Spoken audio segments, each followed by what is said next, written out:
Miarabantsika rehetra amin'ity vidéo ity isika hianatra ny gamme hexatonique ianarantsika daholo le position anankidimy dia raha ohatra amin'ny farany ity vidéo ity dia azo adino ny manao partage raha ohatra ka tianareo ny itoizan'ny fizarana toy izao. Position numéro 1 aloha ny ianarantsika dikany hoe gamme hexatonique dia do ré mi so la si do zany hoe esorinao ny fa. Ny pentatonique zao dia esorina ny fa, esorina ihany koa ny si, fa ny hexatonique indray dia esorina fotsiny le fa. Fampiasaina izy amin'ny rock, jazz, blues sy ireo mozika fampiasana melodia maro isan-karazany. Lasa avy hatrany aritsika. Position 1 tononoko 3 troisième case, le case fotsiny tononoko 3 5 2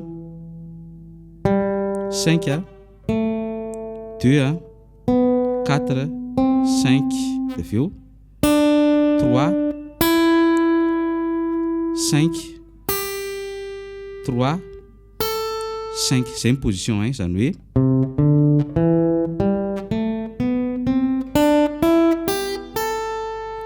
vita zay dia position 2 tononoko indray le case 8 7 5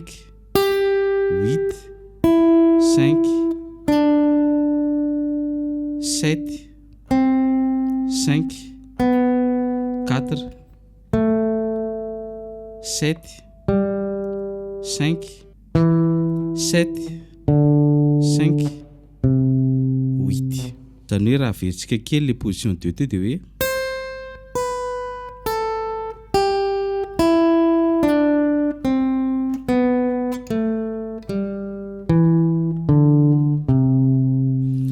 raha tambatsika zany le position 1 sy 2 dia ohatra zao hoe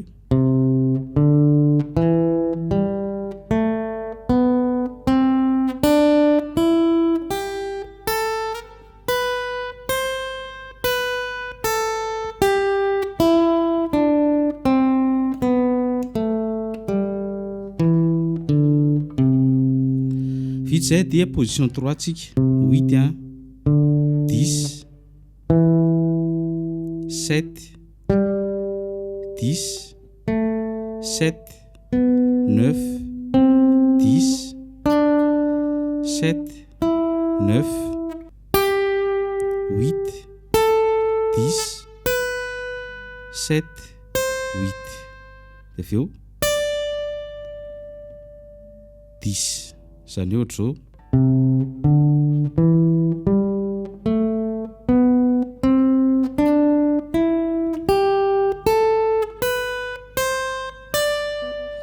position 4 tsika zao tononoko indray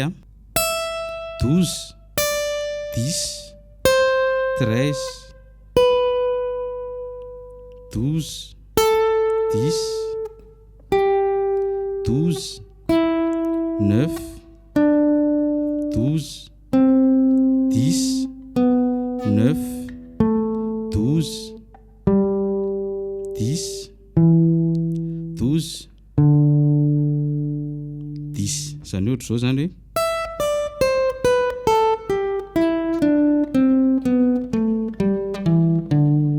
dia aller retour zany position 4 zany hoe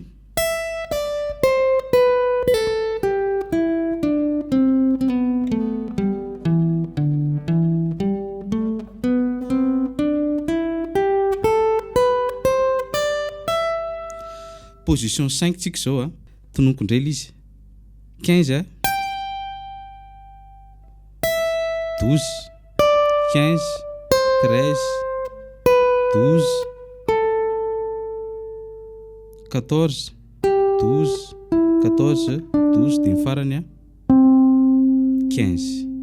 zany hoe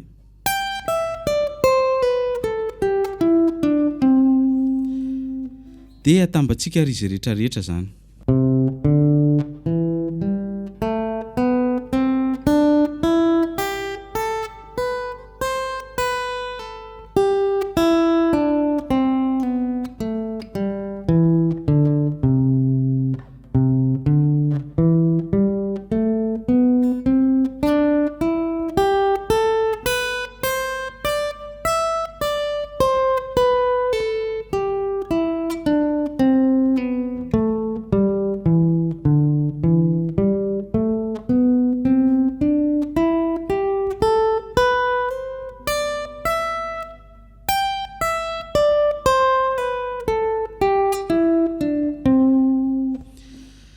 dia izay indraira ny lesona antsika androany a manasa antsika nisy réaction nisy commentaire identifie namanao zay tianao hianatra gitara toanao a